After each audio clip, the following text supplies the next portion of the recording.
Sanskrit e-PG पाठशालायां भवतां समेषां स्वागतम्। अहम् अद्य अत्र उपस्थितः राष्ट्रीय संस्कृत संस्थाने जयपुरे कार्यं करोमि। मम नाम अस्ति प्रोफेसर श्रियांश कुमार सिंघई। अद्य वयं सर्वदर्शनसंग्रहे आर्हद्दर्शनम् अधिकृत्य सप्ततत्त्वानां यद् उल्लेखः वर्तते तद्विषये पठामः। पाठ्यांशस्य नाम वर्तते सप्ततत्त्वानि। भवद्भिः पूर्वं श्रुतम् एव, मुक्तिमार्गे ये जीवाः आरूढ़ाः भवन्ति तेषां जीवने सम्यक् दर्शनं, सम्यक् ज्ञानं, सम्यक् चारित्रं च आवश्यकं भवति। सम्यक् दर्शनं तत्त्वार्थ श्रद्धान स्वरूपकं प्रोक्तमास्ते। तत्र तत्त्वार्थ श्रद्धानं नाम तत्त्वानाम् अर्थ श्रद्धानं, तत्त्वार्थानां प्रयोजनेन सह श्रद्धानं। प्रयोजनं नाम किं? प्रयोजनं भवति सुखं स्यात् दुःखं न स्यात्। सर्वेपि जीवाः सुखं वाञ्छन्ति, दुःखं च त्यक्तुम् ईहन्ते। सर्वेपि जीवाः प्रयोजनेन एव वर्तन्ते। सर्वेषां प्रयोजनं दुःखविमुक्तिः, सुखावाप्तिः एव ज्ञायते। सुखं तावत् मिथ्या ज्ञानेन, मिथ्या श्रद्धानेन, मिथ्याचरणेन नैव भवितुमर्हति। अस्माकं संसारिणां यदाचरणम् आस्ते, यच्च ज्ञानं वर्तते लौकिकं शास्त्रीयं वा, तच्च ज्ञानं यदि आत्मज्ञानशून्यं स्यात् तर्हि तन्मिथ्या उच्यते। मिथ्याज्ञानेन यश्रद्धानं जायते तश्रद्धानं सम्यक् दर्शनं नास्ति। सम्यक् दर्शनत्वाभावे तत्र तत्त्वार्थानाम् अश्रद्धानम् एव कल्प्यते। तत्त्वानां श्रद्धानम् अर्थतया स्यात्, वास्तविकरूपेण स्यात्। जैनशास्त्रकारैः उक्तं यदि स्वस्मिन् आत्मनि जीवाजीवादीनि तत्त्वानि ज्ञेयानि स्युः तर्हि तत्त्वार्थश्रद्धानं भवति। यथा पूर्वोक्त पाठे उक्तं प्रणिधानविशेषाहित द्वैविध्यव्यापारजनितं तत्त्वार्थश्रद्धानं सम्यक् दर्शनम् इति। अत्र अस्मिन् पाठे सप्ततत्त्वानां किं स्वरूपम् आस्ते, जीवतत्त्वस्य अजीवतत्त्वस्य स्वरूपं जीवाजीवतत्त्वद्वयम् इति पाठे विस्तारतः विमर्शितं जातं। तथापि किञ्चिद् इव तत्र उद्ध्रियते। जीवतत्त्वं नाम किम् अस्ति? जीवतत्त्वं नाम जीवः नास्ति। जीवोऽहम्, अहं च मनुष्यः, अहं च कश्चन पदे स्थितः, अहं च शिक्षकः, अहं च चिकित्सकः इत्यादि रूपेण जीवतत्त्वं न ज्ञायते। मनुष्यः जीवः इत्यत्र जीवतत्त्वस्य अजीवतत्त्वस्य च परिज्ञानं भवति। अजीवतत्त्वं नाम शरीरं, जीवतत्त्वं नाम आत्मा। आत्मा च ज्ञानस्वरूपः। ज्ञानमेव तत्त्वं यदि अस्माभिः बुद्धौ प्रतिफलेत् तर्हि आत्मा जीवतत्त्वम्। आत्मनि रागादयः परिणामाः ये सन्ति ते जीवतत्त्वे नैव अन्तर्भूताः सन्ति। यतोहि रागादयः आश्रवतत्त्वे परिगणिताः विवेचिताः सन्ति। सप्ततत्त्वविवेचनेन एतत् सर्वं सरलतया ज्ञातुं शक्नुमः। अतएव सप्ततत्त्वानि इति शीर्षकेण पाठः संयोजितः अस्ति। मुक्तिपुरुषार्थे सम्यक् दर्शनं तत्प्रादुर्भूतौ च बुद्धिसम्पन्नस्य जिज्ञासमानस्य वा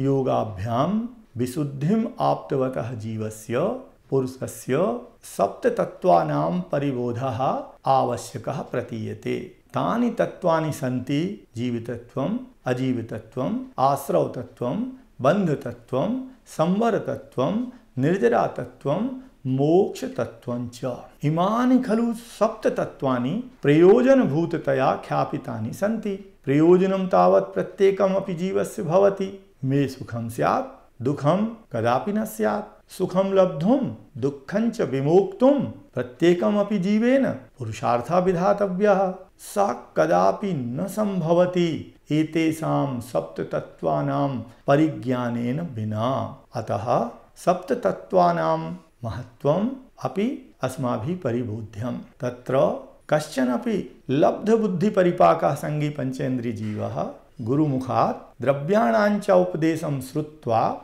बुद्धौ संधारयति। एतानि सप्ततत्त्वानि तत्र च स्वप्रभेद विज्ञानं विधाय परांश्च सर्वविध विकल्पान् त्यक्त्वा स्वात्मानम् एव गृह्णाति। तत्एव पुरुषार्थात् स सुखं लब्धुं दुःखं च परिहर्तुं शक्नोति। तत्र तावत् अनादितः कर्मबन्धनः संसारी जीवः मुक्तिपुरुषार्थं विहितवन्तश्च अर्हतः सिद्धांश्च जानाति सद्दधाति। यदा तदा तस्य मनसि मोक्षाभिलाषा जायते। मोक्ष एव वरं मह्यम् इति मोक्षतत्त्वं महदायते तन्मनसि। तत्एव तदुपायभूतः संवरनिर्जराख्ये तत्त्वे परिज्ञातुं स गुरोः सन्निधिं लभते। गुरूपदेशाच्च स स्वात्मानं जीवतत्त्वेन परिचिनोति। तद्व्यतिरिक्तञ्च सर्वं संयोगादिकम् अजीवतत्त्वम् इति जानीयात्। जीवे जायमानान् मोहयोग-भवान् जीवपरिणामान् तन्निमित्ताच्च जीवप्रदेशेषु कर्मणाम् आगमनम् आश्रवः उच्यते। कर्मणाम् आगमनं भवति अर्थात आश्रवा भवति इति तेन निश्चीयते। ततश्च सा आश्रवित कर्मणां बन्धोऽपि मे अस्तीति निश्चेतुं शक्नोति। कर्मणाम् आश्रव बन्धौ दुःखमूलौ तौ च परिहातव्यौ संवर निर्जरार्थं स्वस्मिन् ज्ञान वैराग्योपार्जनार्थेन पुरुषार्थेन इति। जीव तत्व परिज्ञानेन आश्रव बंध व्यपगते सति संवर निर्जरौ प्रवर्धेते। ततश्च यथाक्रमेण कर्मणां विमुक्ते सति मोक्षो जायते। एवं खलु सप्ततत्त्वानां परिज्ञानं जीवानां कृते तत्प्रयोजनवत्त्वं साधयति। एवं इमानि सप्ततत्त्वानि प्रयोजनभूतानि प्रज्ञप्तानि सन्ति। तस्मात् सप्ततत्त्वानि इति वर्णयन्ति केचन एवं भणति सर्वदर्शन संग्रहकारा। तेन तत्त्वार्थसूत्रस्य सूत्रमिदं प्रोक्तं जीवाजीवाश्रव बन्ध संबंध निजरा मोक्षाः तत्त्वानि एतेषां निरूपणं पाठ्यग्रन्थ प्रमेयम् अनुसृत्य विधीयते। अत्र जीवतत्त्वं स्वकीयाः ज्ञानदर्शनादयाः यत्र वर्तन्ते स स्वात्मा हि चेतनालक्षणत्वात् जीवतत्त्वम् अवधेयम्। सप्ततत्त्वेषु जीवतत्त्वमेव प्रामुख्यं भजते। अजीवतत्त्वं नाम जीवतत्त्वात् इतरत् सर्वम् अजीवतत्त्वं ज्ञेयं। चेतनालक्षणविपरीतत्वात् संसारी जीवः अनादितः कर्म नो कर्माद्य अजीव पदार्थैः सह संयुक्तो अस्ति। तेषां परिज्ञानं यद् भवति भवेच्च एतत् सर्वं जीवतत्त्वं निर्णेतव्यम्। जीवाजीवयोः यदि सृष्टि न स्यात्, जीवाजीवयोः यदि युगपत् मेलनं न स्यात्, तर्हि आश्रवतत्त्वं बन्धतत्त्वं भवितुं नार्हति। तत्र आश्रवतत्त्वं संसरणदशायां जीवेषु प्रतिक्षणं मोहकर्मोदये सति मोहरागद्वेषादयो भावाः मनोवाक्काय निमित्तात् च अजीवप्रदेशेषु कंपनात्मकाः योगपरिणामाः जायन्ते। ततश्च शुभाशुभकर्मणाम् आगमनम् आत्मनि भवति। कर्मागम हेतु स्वरूपः आश्रवः प्रोच्यते। सर्वदर्शन संग्रहकारः औदारिकादि कायादि चलन द्वारेण आत्मनः चलनं योगपद वेदनीयम् आश्रवः इति वदति। उदाहरति च स यथा सलिलावगाही द्वारं जलाद्याश्रव कारणत्वात् आश्रवः इति निगद्यते, तथा योग प्रणालिकया कर्माश्रवतीति स योगः आश्रवः। यथा आर्द्रं वस्त्रं समन्तात् वातानीतं रेणुजातम् उपादत्ते, तथा कषाय जलाद्रः आत्मा योगानीतं कर्म सर्वप्रदेशैः गृह्णाति। यथा वा निस्तप्तायः पिण्डः जले क्षिप्तोऽम्भः समन्तात् गृह्णाति, तथा कषायोष्णो जीवो योगानीतं कर्म समन्तात् आदत्ते। कायवाङ्मनः कर्मयोगः स आश्रवः च इति सूत्रद्वयं बुद्धौ निधाय आश्रवतत्त्वं समालोचितम् इह। संसारिणो हि सर्वे जीवाः औदारिक वैक्रियक आहारक तैजस कार्मणादि शरीरेभ्यः विग्रहगतौ द्वाभ्यां भवावाप्तौ च त्रयैः शरीरैः संयुक्ताः भवन्ति। तदनुसारेणैव तेषां जीवन व्यवहाराः प्रचलन्ति। ततश्च कर्मबंध प्रणालिकया जीव प्रदेशेषु कंपन स्वरूपो योग परिणामः आश्रव भावः ग्राह्यः तत्व निरूपणया इति कृत्वा च सा कर्मबंधन हेतोः दुःखमयो दुःख हेतुश्च ज्ञायताम्। आश्रवः सर्वथा दुःखमयः दुःख हेतुश्च प्ररूपितः जैनागमे। दुःख हेतुत्वात् एव च सा आश्रवः हेयः। मुक्ति पुरुषार्थे तस्य हानं यथाक्रमं भूत्वा मुक्तिलाभो भवतीति स्पष्टम्। आश्रव तत्त्वम् अवबोधयितुं ग्रन्थकारेण उदाहरणत्रयं दत्तं। तेषाम् अत्र अवबोधः कार्यते। तत्र प्रथमः यथा खलु जलयानं किमपि सागरे तरति, तस्मिन् जलयाने छिद्रं छिद्राणि वा स्युः चेत् जलागमो भवत्येव। ततश्च जलयानं सागरे निमज्जत्येव। जलयाने जलागम द्वाराणीव जीवे कर्मागम द्वाराणि ज्ञातव्यानि। कर्मागम द्वारम् आश्रव तत्त्वं ज्ञेयम्। यथा जलादिभिः आर्द्रभूतानि तैलादिभिश्च स्निग्धानि वस्त्राणि समन्तात् वा वायुभिः निकटे नीतं रेणुजातं वस्त्राणि श्लिष्यति, तथैव मोहरागादिभिः आर्द्र आत्मा योग परिणामैः जीवं प्रत्याकृष्ट कार्माण वर्गणा जनितानि कर्माणि श्लिष्यन्ति बध्नन्ति वा। एवं तत्र स्निग्ध कारणभूतं मोहादिराग परिणामः आश्रवः उच्यते इति द्वितीयो दृष्टान्तः।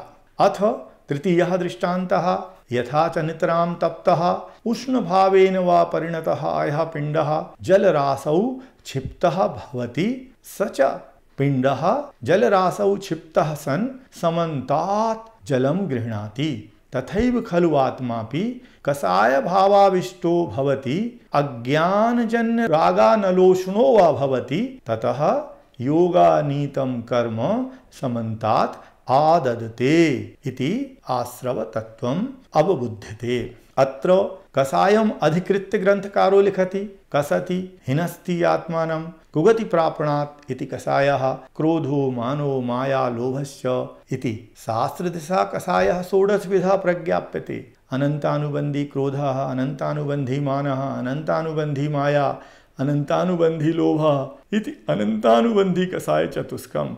एवमेव अप्रत्यक्षानावरण कषायस्य प्रत्यक्षानावरण कषायस्य संज्वलन कषायस्य चापि चतुष्कं योजनीयं। कर्मणाम् आश्रवणे खलु एतेषां कषाय परिणामानां महती भूमिका कर्म सिद्धान्तानुगुणेन ज्ञातव्या भवति। पुनश्च सर्वदर्शन संग्रहे ग्रंथकारः आश्रव भेदान् निरूपयति। सः वदति आश्रवः द्विधः शुभाशुभ भेदात्। अत्र अहिंसादिः शुभकाययोगः, सत्यमित हित भाषणादि शुभो वागयोगः, अर्हत सिद्धाचार्योपाध्याय साधु नामधेय पंच परमेष्टि भक्ति तपोरुचि श्रुत विनयादिः शुभो मनोयोगः। एतद् विपरीतस्तु अशुभः त्रिविधो योगः ज्ञातव्यः। तदेतत् आश्रव भेद प्रभेद जातं कायवांग मनः कर्म योगः स आश्रवः शुभ पुण्यस्य अशुभ पापस्य इत्यादि सूत्र संदर्भेण स समरंभम अभाणि।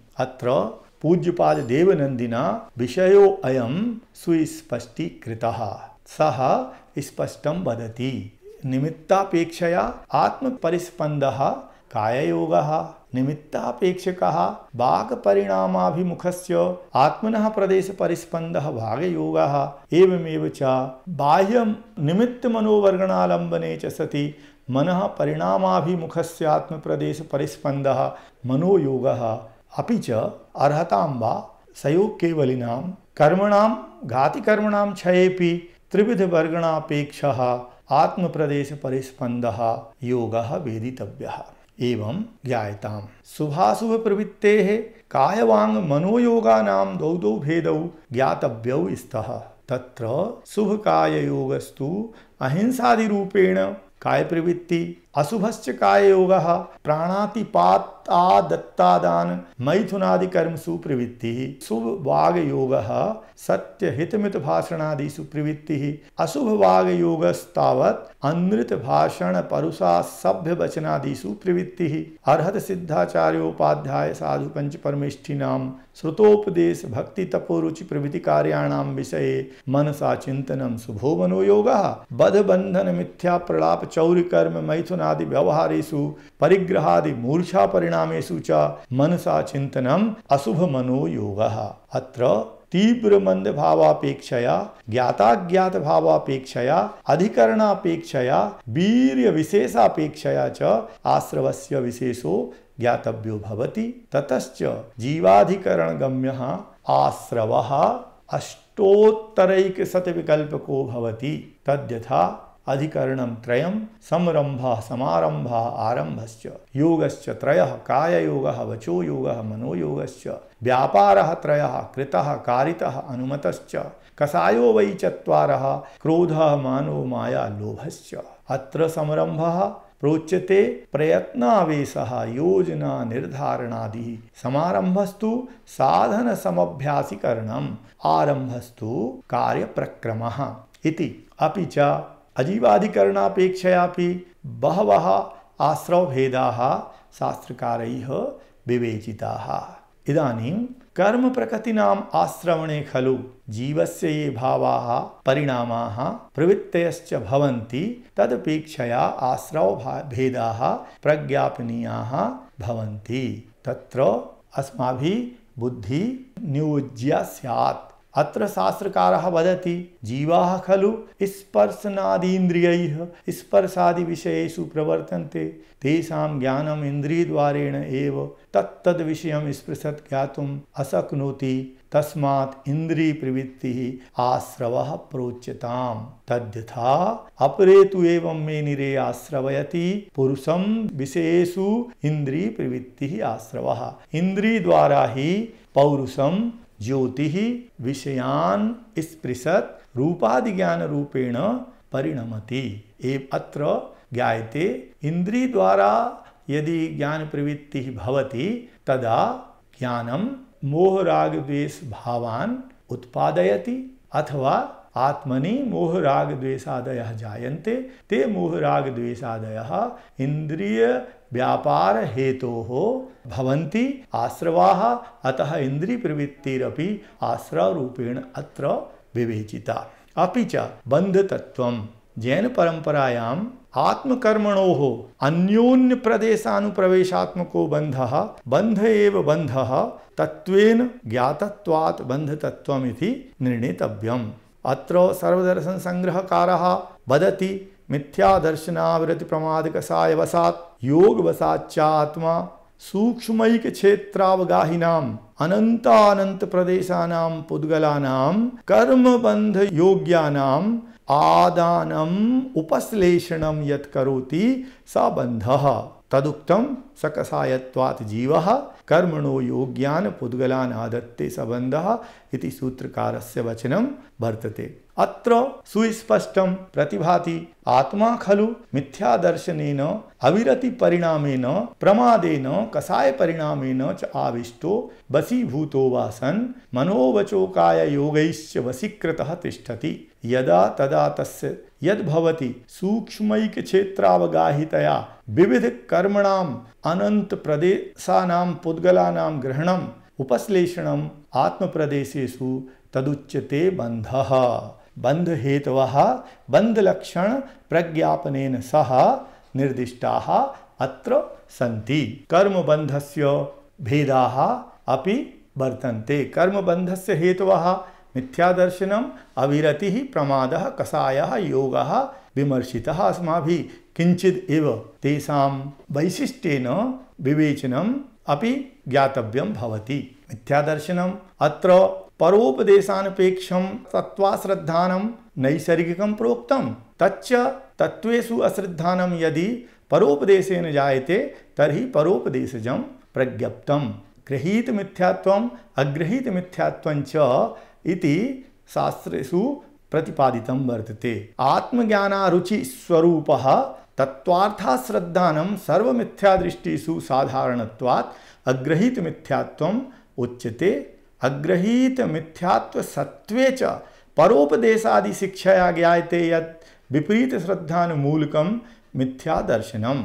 सद्देव गुरुधर्मविषये तदुच्यते गृहीतमिथ्यात्वमिति। अविरतिपरिणामस्तु पापविरतेः अभावात् इंद्रियविषयेषु त्रसस्थावरेषु संयमाभावत्वं प्रवर्तनत्वं द्योतयति। प्रमादस्तु पंचदश विधौ भवति। तत्र चत्वारो भेदाः कषायस्य, विकथायाः चत्वारः भेदाः, इन्द्रियप्रवृत्तेः पञ्चभेदाः, प्रणयः, निद्रा च सर्वे मिलित्वा पंचदश प्रमाद भेदाः शास्त्रकारैः सूचिता। पंचसमितिषु त्रिगुप्तिषु च अनुत्साह स्वरूपः यः परिणामः भवति स प्रमादः बन्धहेतुषु प्रमुखायते। साम्प्रतं बन्धभेदाः चत्वारः प्रज्ञप्ताः। जीवकर्मणोः मिथो बन्धः बहुविधेन शास्त्रेषु प्रज्ञप्ता। अत्र प्रमुखतया ये चत्वारः भेदाः सन्ति ते वर्तन्ते प्रकृतिबन्धः, स्थितिबन्धः, अनुभागबन्धः,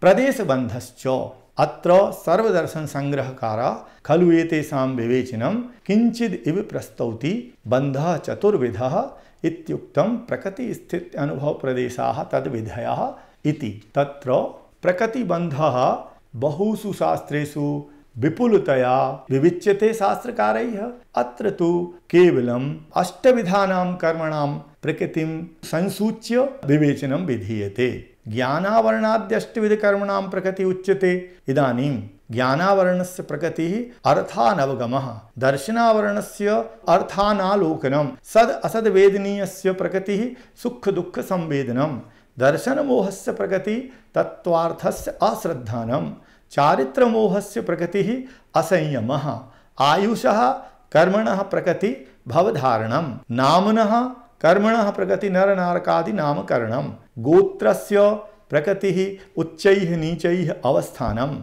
अन्तरायस्य च प्रकृति दानादिषु विघ्नकरणम्। एतादृशीं प्रकृतिम् अनुकृत्य यदा कर्मत्वेन परिणताः पुद्गलाः जीवेन सह बन्धभावमाप्नुवन्ति तदा ते कर्मपुद्गलाः ज्ञानावरणादिसंज्ञया परिणमन्तः तत्तत् योग्य पुद्गलद्रव्यस्य आकारवन्तः भवन्ति। इत्येवं विधो बन्धः प्रकृतिबन्धः ज्ञेयः। अपि च स्थितिबन्धः ज्ञानावरणादिकर्मणां जीवेन सह बन्धनानन्तरं यावत् कालं जीवे अवस्थानं भवति तावत् तत् स्थितिबन्धः प्रोच्यते कर्मणां।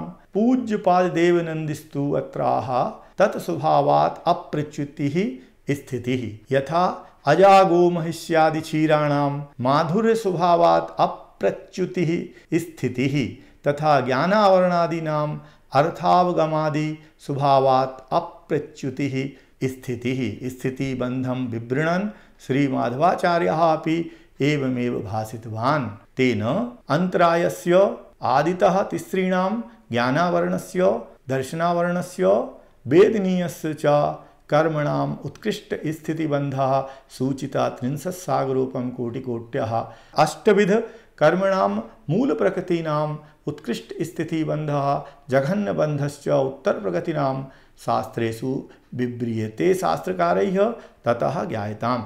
इदानीम् अनुभागबन्धः ज्ञानावरणादीनां कर्मप्रकृतीनां जीवेन सह बन्धे सति तासु कर्मप्रकृतिषु यथा योग्यतया हि काचित् फलदानशक्तिरपि जायते। सा च शक्तिः बन्धकार्ये हि जीवकृत मोहरागादि प्रभावात् निष्पद्यते। पुनश्च उदयकाले जीवस्य पारतन्त्र्यानुभवे संसरणे च निमित्तभूतः भवति इत्येवं विधः अनुभागबन्धः ज्ञायताम्। विपाको अनुभवः इत्यनेन तथा च तदरसविशेषोऽनुभवः यथा अजागो महिष्यादि क्षीराणां तीव्रमन्दादि भावेन रसविशेषः तथा कर्मपुद्गलानां स्वगत सामर्थ्य विशेषोऽनुभवः ज्ञायते। अनुभवः एव अनुभागः, अनुभागबन्धः अनुभागेन फलदान सामर्थ्येन सूच्यते। प्रदेशबन्धः योग विशेषात् निमित्तात् कार्माणवर्गणायाः परमाणवः कर्मत्वेन परिणमन्तः हि यदा जीव प्रदेशेषु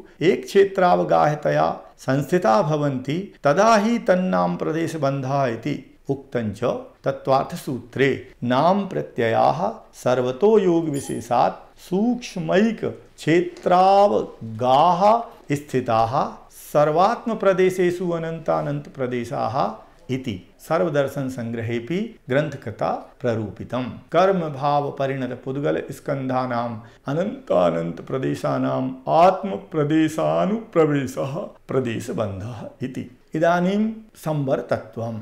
आश्रव निरोध लक्षणः संवरः।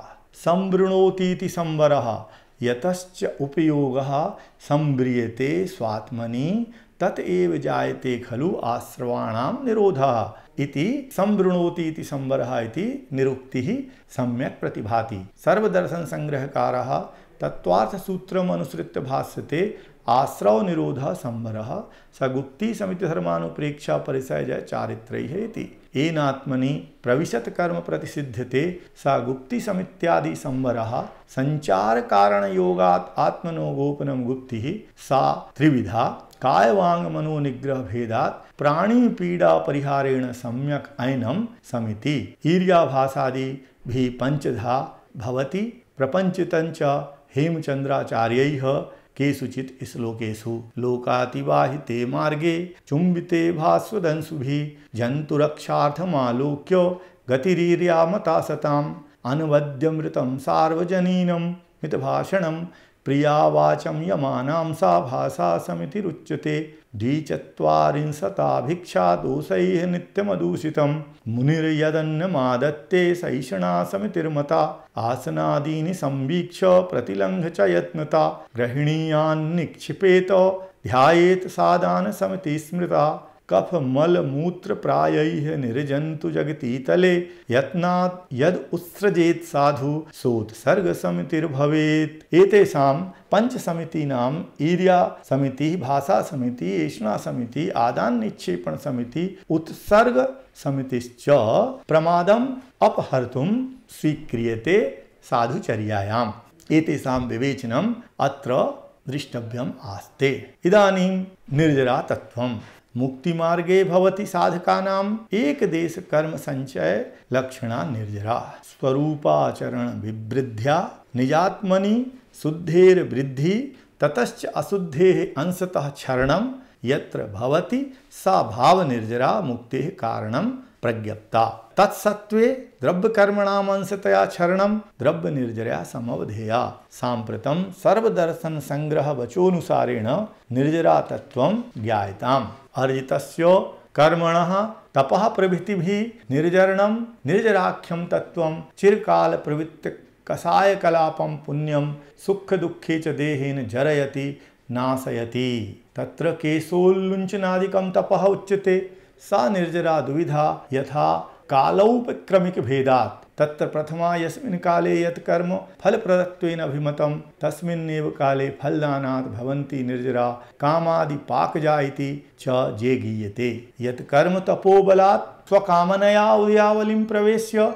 प्रपद्यते सौपक्रमिक निर्जरा। संसार बीजभूतानां कर्मणां जरणादय निर्जरा सम्मता द्विधा सकामा काम निर्जरा अपि च स्मृता सकामा यमिनाम् अकामा तु अन्यदेहिनाम् इति स्पष्टं निर्जरातत्वम्। मोक्षतत्त्वञ्च कृष्णकर्म विप्रमोक्षो मोक्षः इति सुप्रसिद्धं वचः सर्वैः अंगीक्रियते। पूज्यपाद देवनन्दिस्तु मोक्षं भासते एवं। निरवशेष निराकृत कर्मबल कलंकस्य अशरीरस्य आत्मनः अचिन्त्य स्वाभाविक ज्ञानादिगुणम् अव्यावाद सुखम् आत्यांतिकम् अवस्थान्तरं मोक्षः इति। अत्र सुस्पष्टम् एतत् विकार स्वरूपायाः अशुद्धतायाः विगलनेन स्वात्मनि नैर्मल्य समुद्भवः भावमोक्षः। ततश्च समेषामेव कर्मणां सर्वतोभावेन अभावः द्रव्य मोक्षः इति। एवं सर्वदर्शन संग्रहे अपि उच्यते मोक्ष विषयकम्। मिथ्यादर्शनादीनां बंध हेतूनां निरोधे अभिनव कर्माभावात् निर्जरा हेतु सन्निधानेन अर्जितस्य कर्मणः निरसनात् आत्यांतिक कर्म मोक्षणं मोक्षः। मोक्षम् अवाप्य जीवाः लोकाग्रे गच्छति।